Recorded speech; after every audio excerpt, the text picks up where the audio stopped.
bonsoir et bienvenue sur le grain de sommeil.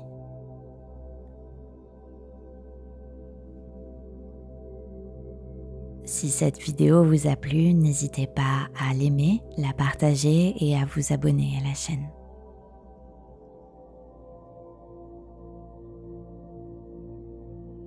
L'histoire de Peter Pan. Chapitre 8. La lagune aux sirènes.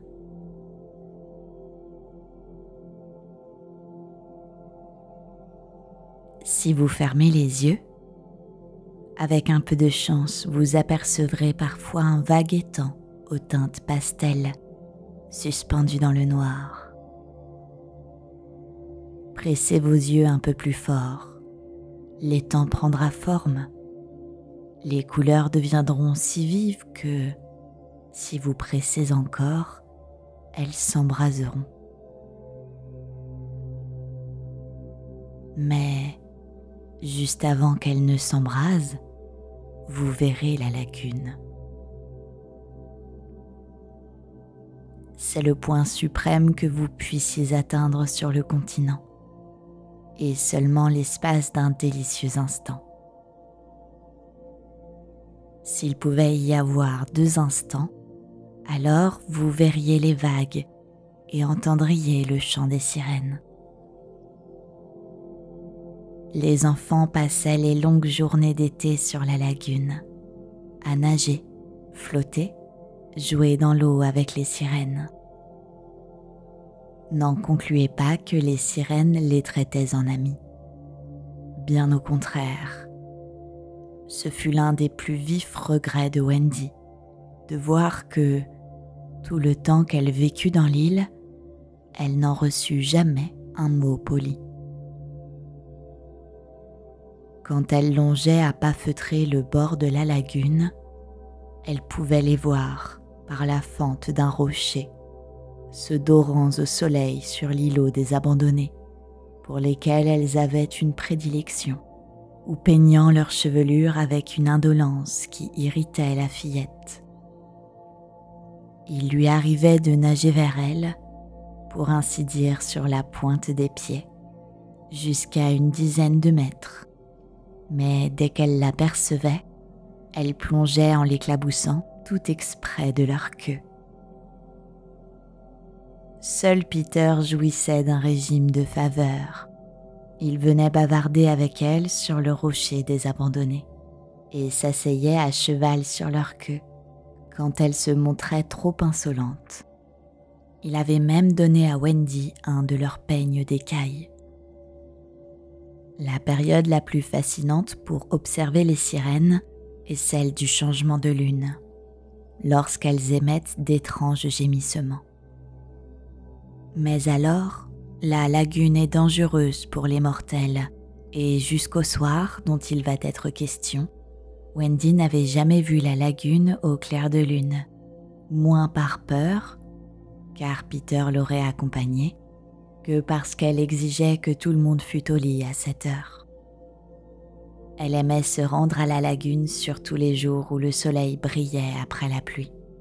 C'est alors que les sirènes se rassemblent par centaines et jouent avec des bulles multicolores, faites d'eau et d'arc-en-ciel. Elles s'en servent comme des ballons qu'elles se lancent l'une à l'autre d'un coup de queue, jusqu'à ce qu'elles éclatent. Les 2 extrémités de l'arc-en-ciel forment les buttes, et les gardiennes de butte n'ont le droit de se servir que de leurs mains. Plus les sirènes sont nombreuses, plus le spectacle est attrayant. Dès que les enfants essayaient de se joindre à elles, ils se retrouvaient seuls entre eux, car les sirènes s'évanouissaient aussitôt. Néanmoins, nous avons la preuve qu'elles observaient en cachette les intrus et n'avaient pas honte de leur emprunter des idées.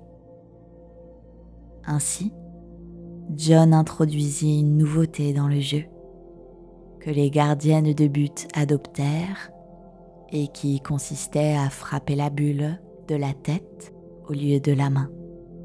C'est un des vestiges du passage de John dans l'île de l'imaginaire. Après le repas de midi, Wendy insistait pour que l'on fît une sieste d'une demi-heure, même si ce n'était qu'un repas fin. Les garçons s'étendaient, leur corps brillant sous le soleil, tandis que Wendy, assise, les surveillait d'un air plein de son importance.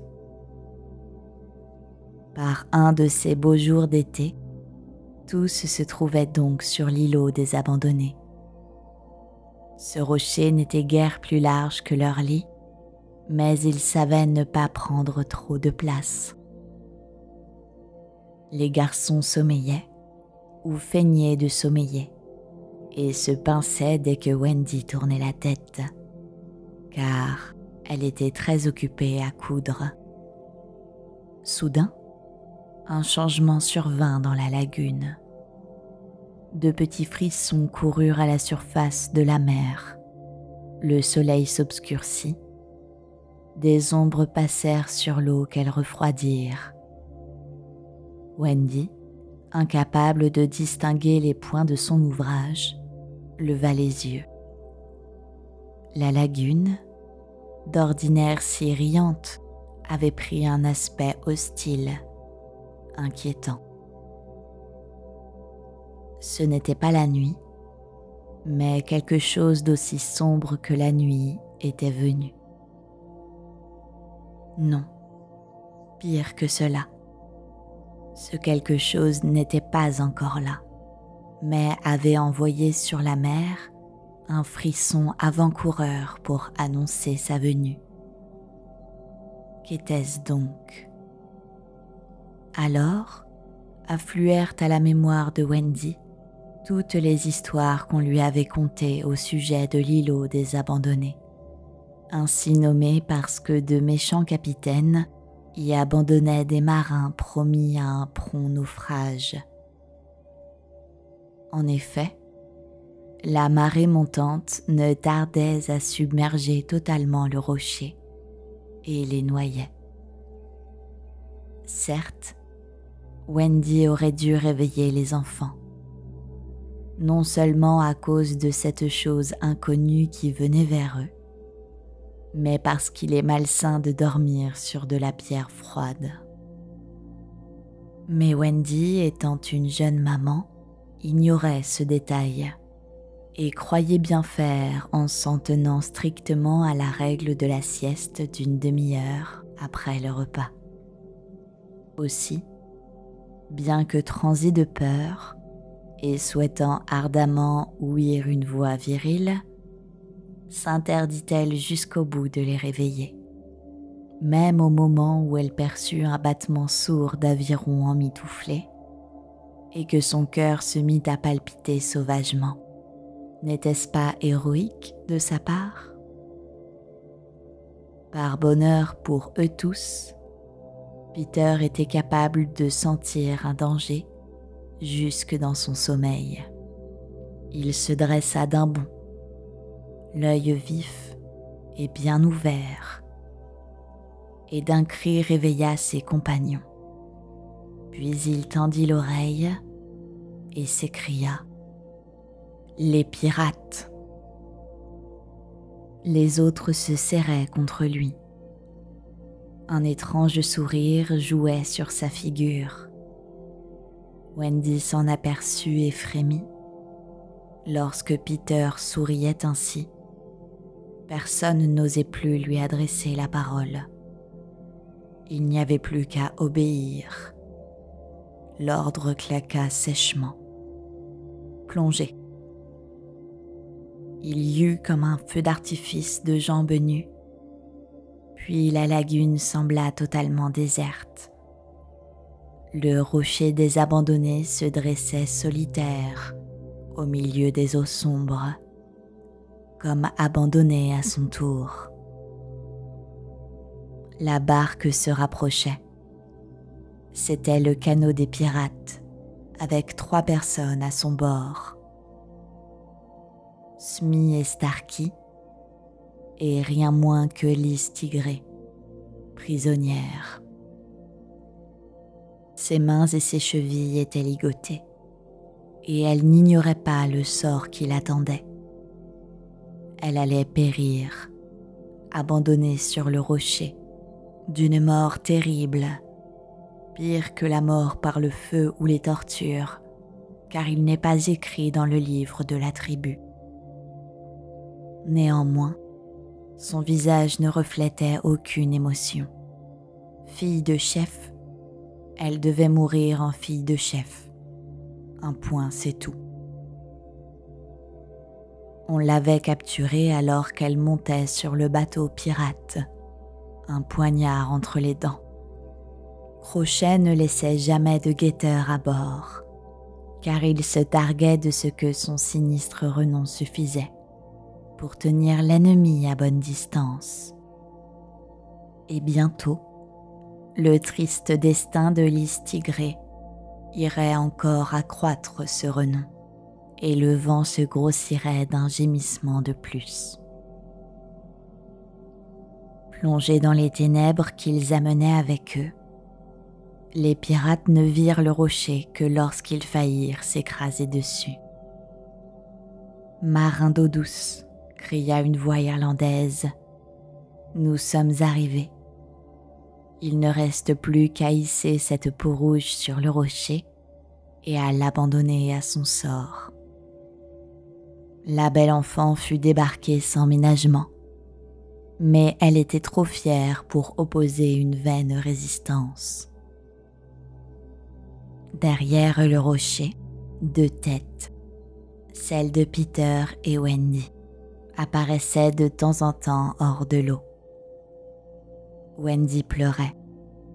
C'était la première fois qu'elle assistait à une tragédie.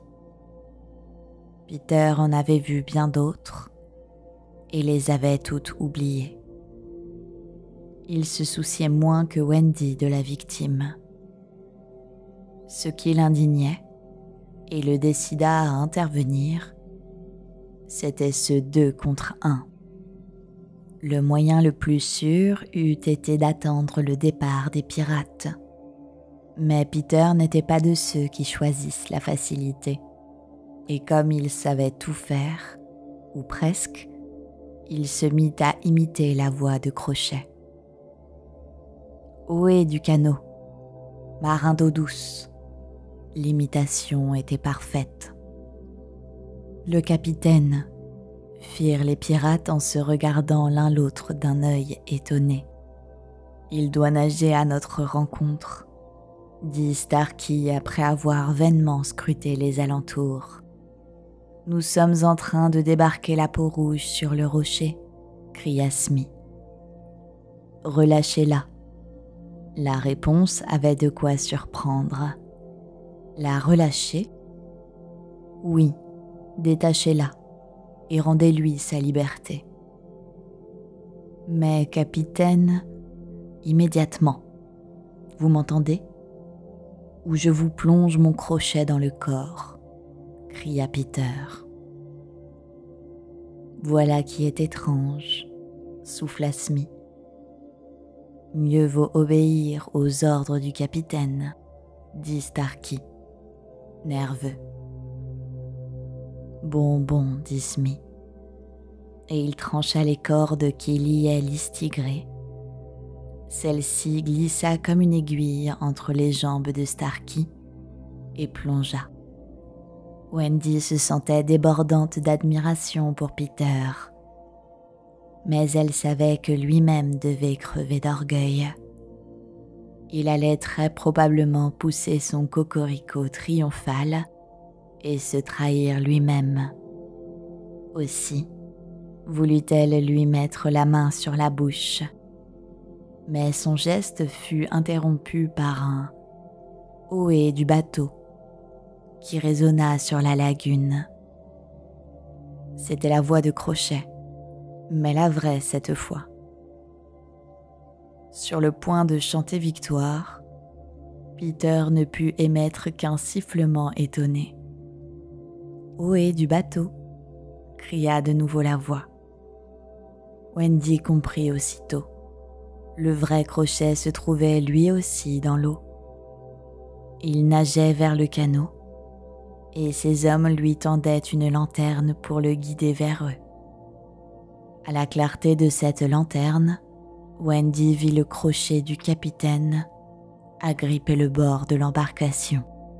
Elle vit sa vilaine face bistrée, et lorsqu'il émergea ruisselant d'eau, tremblante, elle aurait voulu s'éloigner à la nage, mais Peter refusait de bouger de là.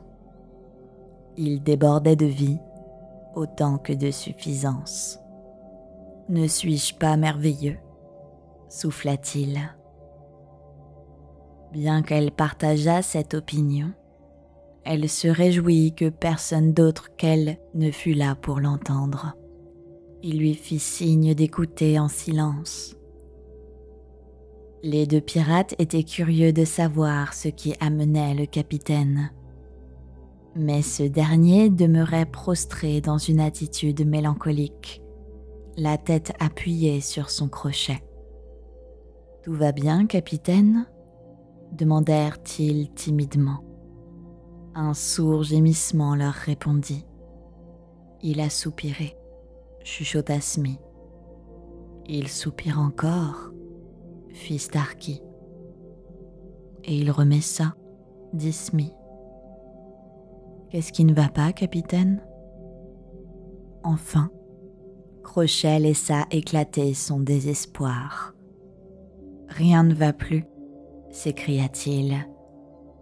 Les garçons ont trouvé une maman.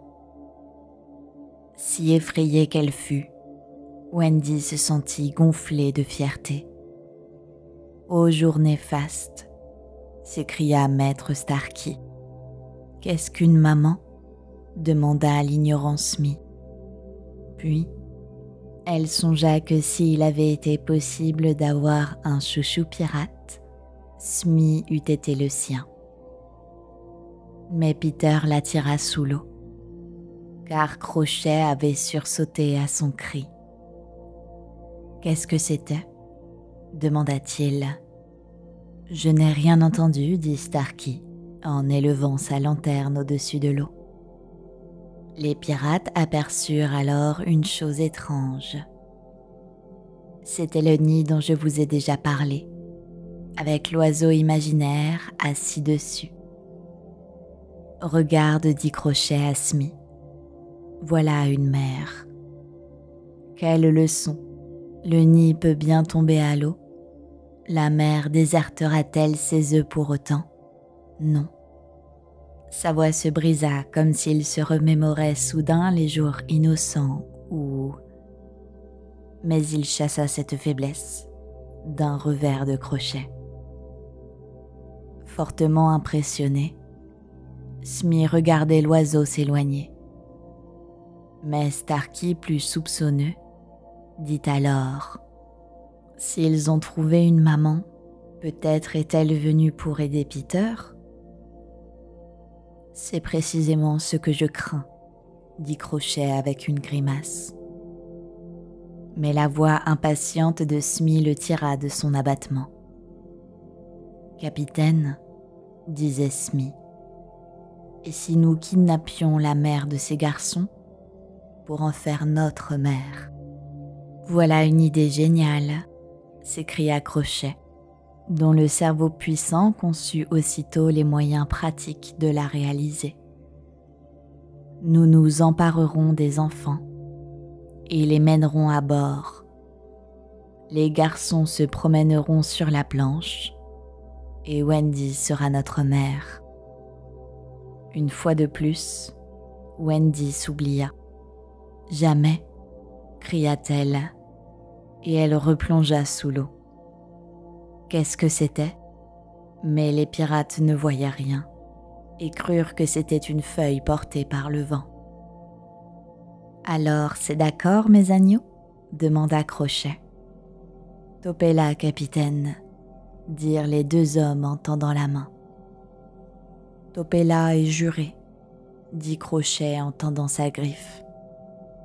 Tous trois prêtèrent serment. Soudain, Crochet se souvint de les tigrés. Où est la peau rouge ? Demanda-t-il. Comme il aimait parfois plaisanter, Smee, le croyant d'humeur badine, répondit d'un ton satisfait. « C'est fait, capitaine. Nous l'avons relâché. » « Relâché ? Conformément à vos ordres, bredouilla le maître d'équipage. « Vous nous avez crié de la libérer, confirma Starkey.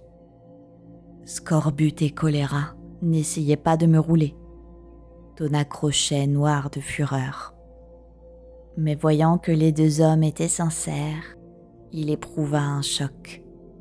« Les gars, dit-il d'une voix mal assurée, je n'ai jamais donné un tel ordre. »« Extrêmement louche, » dit Smee qui se trémoussait mal à l'aise. Crochet haussa la voix mais elle tremblait un peu. « Esprit qui cette nuit hante cette sombre lagune, » cria-t-il.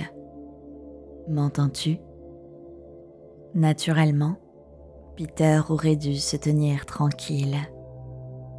Naturellement, il ne le fit pas et répondit aussitôt en prenant la voix de Crochet.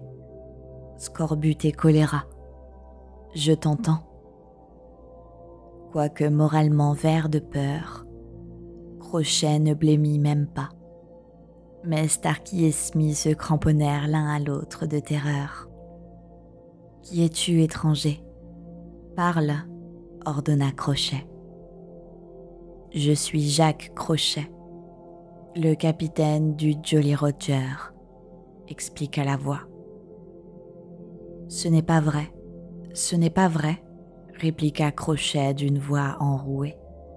« Mort de mes os, » rétorqua la voix. « Répète-le encore une fois, et je te harponne. » Crochet voulut recourir à des manières plus patelines.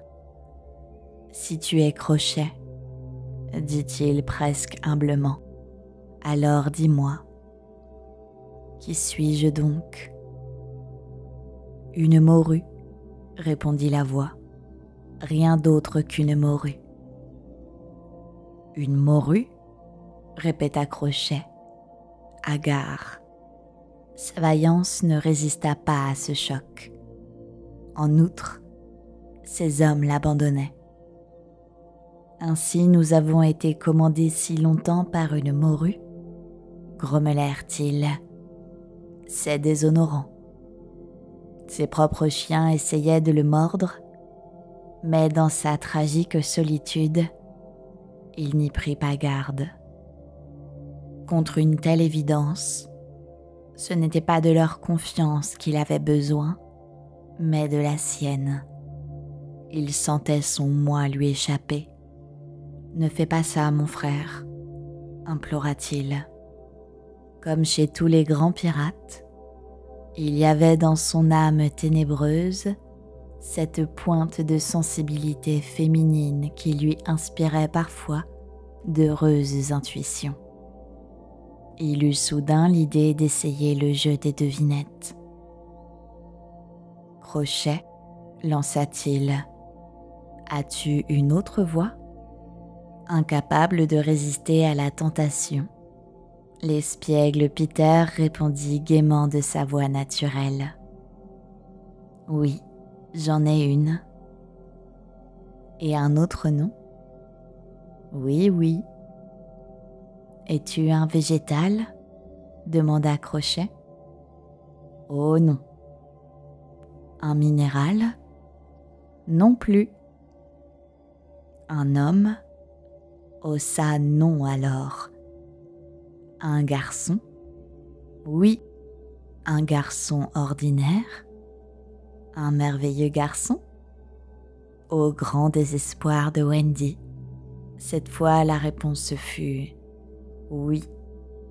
« Vis-tu en Angleterre ? » Non. « Ici ? » Oui. Complètement déconcentré, Crochet s'épongea le front et dit aux autres « À vous de lui poser des questions. » Smee réfléchit. « Je ne sais pas quoi demander, dit-il à regret.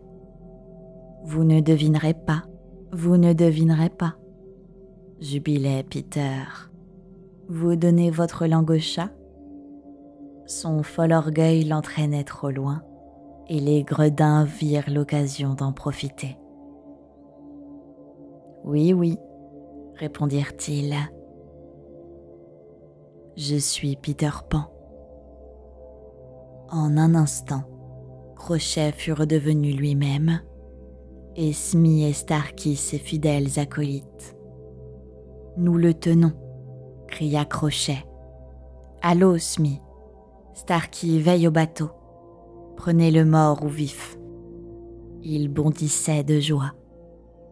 Au même instant, la voix joyeuse de Peter se fit entendre. Vous êtes prêts, les gars? Oui, oui, répondit-on de tous les côtés de la lagune. Alors à l'attaque, rentrez-leur dans le chou. Le combat fut bref mais âpre. Le premier à répandre le sang, ce fut John, qui grimpa hardiment dans la barque et s'empoigna avec Starkey. Après une lutte sauvage, le coutelas fut arraché des mains du pirate, qui passa par-dessus bord, suivi de John, et le canot partit à la dérive. Ça et là, une tête jaillissait hors de l'eau. Une lame jetait son éclat d'acier. C'étaient alors des hailles, des youppies, et dans la confusion, on s'en prenait parfois à ses propres alliés. Le tire-bouchon de Smee atteignit la guigne à la 4e côte. Mais l'Irlandais fut alors transpercé par le frisé. Un peu plus loin, Starkey serrait de près la plume et les jumeaux. Et pendant ce temps, Peter se demandait comment corser la partie. La bande n'était composée que de garçons courageux, et l'on ne saurait le blâmer d'avoir reculé devant le capitaine des pirates. Sa griffe de fer décrivait autour de lui un cercle d'épouvante que tous fuyaient comme des poissons affolés. Un seul parmi eux n'avait pas peur et se préparait à entrer dans ce cercle. Curieusement pourtant, la rencontre n'eut pas lieu dans l'eau.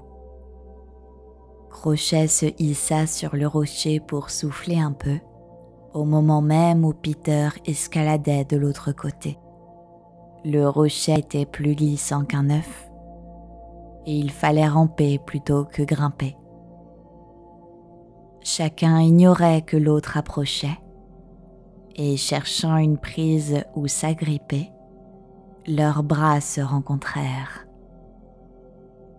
De surprise, tous deux levèrent la tête. Leurs visages se touchaient presque. Ils étaient nez à nez. Certains héros, et non des moindres, ont reconnu qu'ils éprouvaient toujours un moment de trac avant de se mettre à l'ouvrage. Que Peter eût ressenti une pareille faiblesse c'eût été parfaitement excusable. Après tout, il avait devant lui le seul homme qu'ait jamais redouté le cuistot des mers. Mais il n'en fut rien. Peter n'éprouvait que de la joie et il souriait de toutes ses dents de lait. Prompt comme l'éclair, il saisit le poignard à la ceinture de Crochet et allait le replanter à sa place quand il s'aperçut que l'ennemi était plus bas que lui sur le rocher. Profiter de cet avantage n'eût pas été de bonne guerre. Peter tendit donc la main au pirate pour l'aider à monter. Ce fut alors que Crochet le mordit. Bien plus que la douleur elle-même, ce procédé déloyal laissa Peter hébété, complètement désarmé. Il contemplait l'adversaire avec des yeux horrifiés. Tous les enfants éprouvent cette révolte, la première fois qu'on les prend par traîtrise. Lorsqu'ils viennent vers vous pour vous appartenir, Ce qu'ils attendent de vous, c'est que vous vous comportiez loyalement. Si vous trichez, ils vous aimeront encore, mais ne seront plus jamais les mêmes. Aucun enfant ne guérit jamais de cette première trahison. Aucun hormis Peter qui en faisait souvent l'expérience, mais oubliait toujours. Je suppose que c'est cela qui le distinguait vraiment des autres. Aussi, en ce moment, tout se passait comme s'il en était à sa première expérience. Il resta là, les yeux écarquillés, incapable de se défendre. À 2 reprises, la main de fer le griffa. Et peu après, les garçons virent Crochet dans l'eau, nageant désespérément vers son bateau.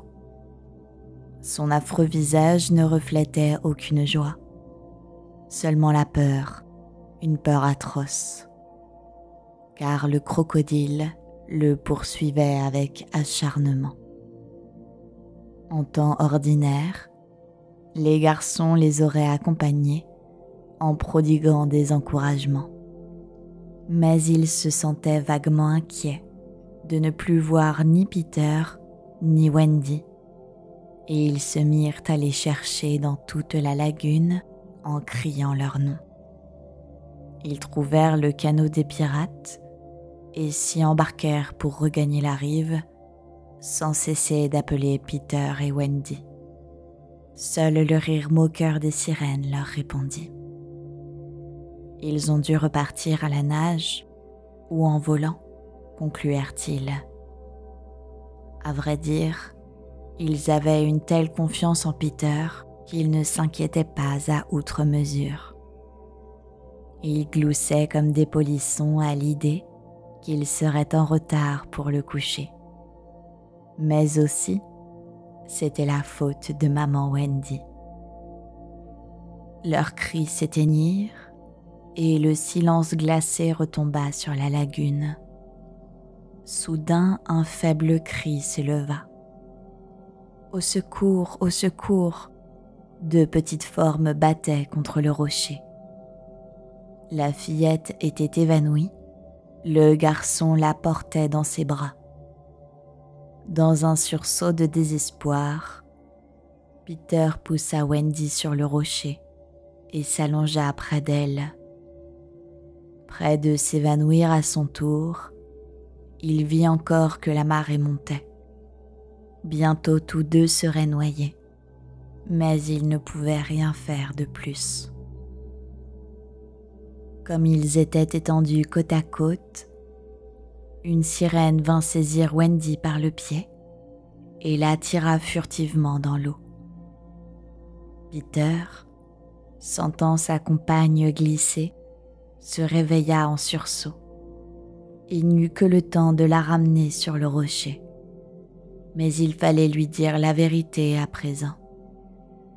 « Nous sommes sur le rocher, Wendy, mais la place rétrécit. Bientôt la mer l'aura entièrement recouvert. » Elle ne comprit pas sur le coup. « Il faut rentrer ?» dit-elle joyeusement. « Oui, » répondit-il à moitié défaillant. « On nage ou on vole, Peter ?» Il devait lui faire comprendre. « Te sens-tu capable de nager ou de voler jusqu'à l'île ? C'est loin, Wendy. » Elle dut reconnaître qu'elle était trop fatiguée. Il gémit. « Qu'as-tu » s'inquiéta-t-elle aussitôt. « Je ne peux pas t'aider. Crochet m'a blessée. Je ne peux ni nager ni voler. Nous allons être noyés tous les 2. »« Regarde comme l'eau monte, » répondit Peter. Ils se mirent les mains sur les yeux pour ne plus voir le danger. Ainsi, bientôt ils ne seraient plus. Comme ils demeuraient assis immobiles, une chose plus légère qu'un baiser effleura Peter. Il se tint là, comme pour demander timidement « Puis-je vous être utile ?» C'était la queue d'un cerf-volant que Michael avait confectionné quelques jours plus tôt. Le jouet s'était échappé de ses mains et s'était éloigné en planant. « Le cerf-volant de Michael », dit Peter d'un ton morne. Mais l'instant d'après, il saisit vivement la corde et se mit à tirer dessus. « Michael s'est envolé avec » s'écria-t-il. « Pourquoi pas toi ?»« Tous les deux, Peter. »« Non, le cerf-volant ne peut pas nous emporter tous les deux. Michael et le frisé ont déjà essayé. »« Alors tirons au sort, » dit bravement Wendy. « Avec une femme, jamais. » Déjà, il avait ceint la corde autour de la fillette. Elle s'accrocha à lui, refusant de l'abandonner. Mais il la poussa hors du rocher. « Au revoir, Wendy. » En quelques minutes, elle disparut de sa vue et il se retrouva seul sur la lagune. La partie émergée du rocher rapetissait à vue d'œil. Bientôt, elle disparaîtrait à son tour. De pâles rayons de lumière léchaient la surface des eaux. De temps à autre, s'élevait un son, le plus musical et mélancolique du monde. Les sirènes pleuraient à la lune. Peter n'était pas tout à fait comme les autres garçons, mais enfin, il eut peur. Une crainte profonde le parcourut, comme un frisson court sur l'eau. Mais sur la mer, un frisson succède à l'autre, et des centaines d'autres le suivent. Peter, lui, ne sentit que le premier. L'instant d'après, il se dressait à nouveau sur la pointe du rocher, avec ce fameux sourire sur son visage et un tambour battant dans sa poitrine. Et ce tambour disait « Mourir, ça c'est une aventure. »